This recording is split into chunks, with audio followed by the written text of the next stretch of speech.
S'ha establert un nou rècord de distància al Sol entre els planetoides coneguts del nostre sistema solar.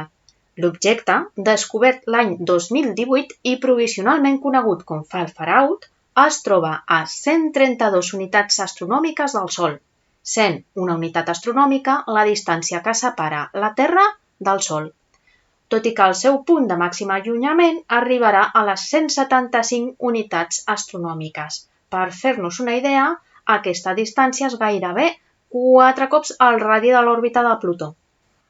I com és que ens hem adonat ara d'aquesta distància si ja fa 3 anys que es va descobrir Falfaraut?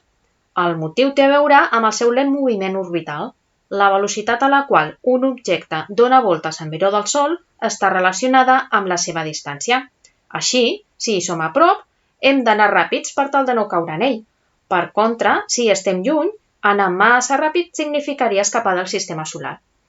D'aquesta manera, al trobar-se Falfaraut tan lluny i desplaçar-se tan a poc, pensem que li calen 1.000 anys per acabar de fer un volt al Sol, els astrònoms han necessitat temps per a observar el seu moviment i poder determinar la seva òrbita i, per tant, com de lluny es troba.